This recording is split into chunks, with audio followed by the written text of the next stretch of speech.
not about defending, it's about giving my opinion. And it's one opinion. It's an opinion for somebody who grew up in Glenville in the shadow of East Cleveland, who knows East Cleveland, who got education about how we both are very similar, Glenville and East Cleveland at least. My ward is the ward in Cleveland that has the most order connection to East Cleveland, any other ward. He's second. I hit it from many different angles, from Euclid to Shaw, from Hayden. And so I have, as of January 6th, a personal stake. There's situations where it's the same street. One house is Cleveland, and the next house is East Cleveland. And I'm sorry. I want to interrupt. Ladies and gentlemen, I have to go. I have agenda reviews that I have to prepare for Tuesday, which is the council meeting. And that comes first. Thank you. I'm good. Okay. Let's move forward. So, part of the reason why I came out and spoke positive about the mergers of two cities is because it's pretty much I've come to that conclusion after watching both sides of what's going on in Cleveland and what's going on with East Cleveland. The process is really a long process.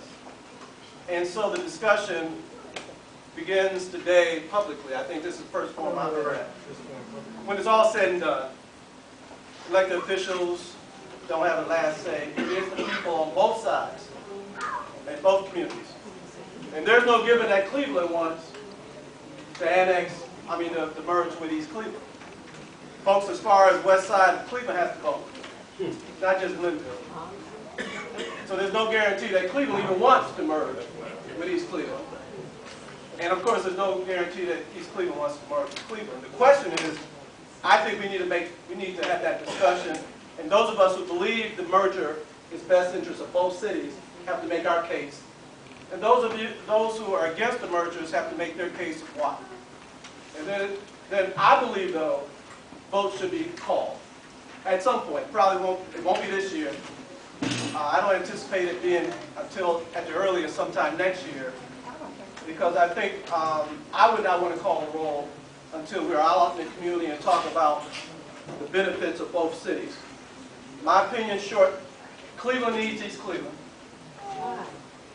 And the reason why Cleveland needs East Cleveland is, number one, it is difficult to live next door to a city of folks who are family and friends and see the city continue to decline. The numbers are there. And if you don't know the numbers, I know personally.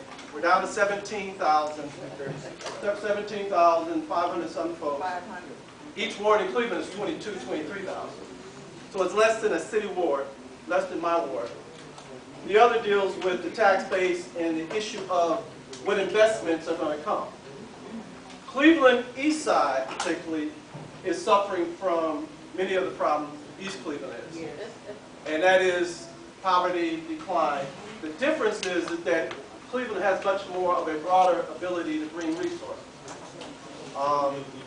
Right now, me and Conwell and Forensic are taking a new approach by looking at Cleveland as the northeast region. We just met with Cleveland State and some other potential resources, because we want to look at the east side of Cleveland together to get more resources, more investment, stabilized. There's no reason why we don't do that and include East Cleveland into it. East Cleveland has many assets that Cleveland and Clevelanders can enjoy. The park, beautiful historic community, and they're losing those historic buildings. I don't know if you guys have been over there. I'm a big preservation guy, and it hurts me as I see the wonderful historic buildings being torn down over there. You know, I'm fighting in Glenville to keep our historic buildings up. So my issue is this. I do not believe the direction in which it's going, that East Cleveland will survive by itself.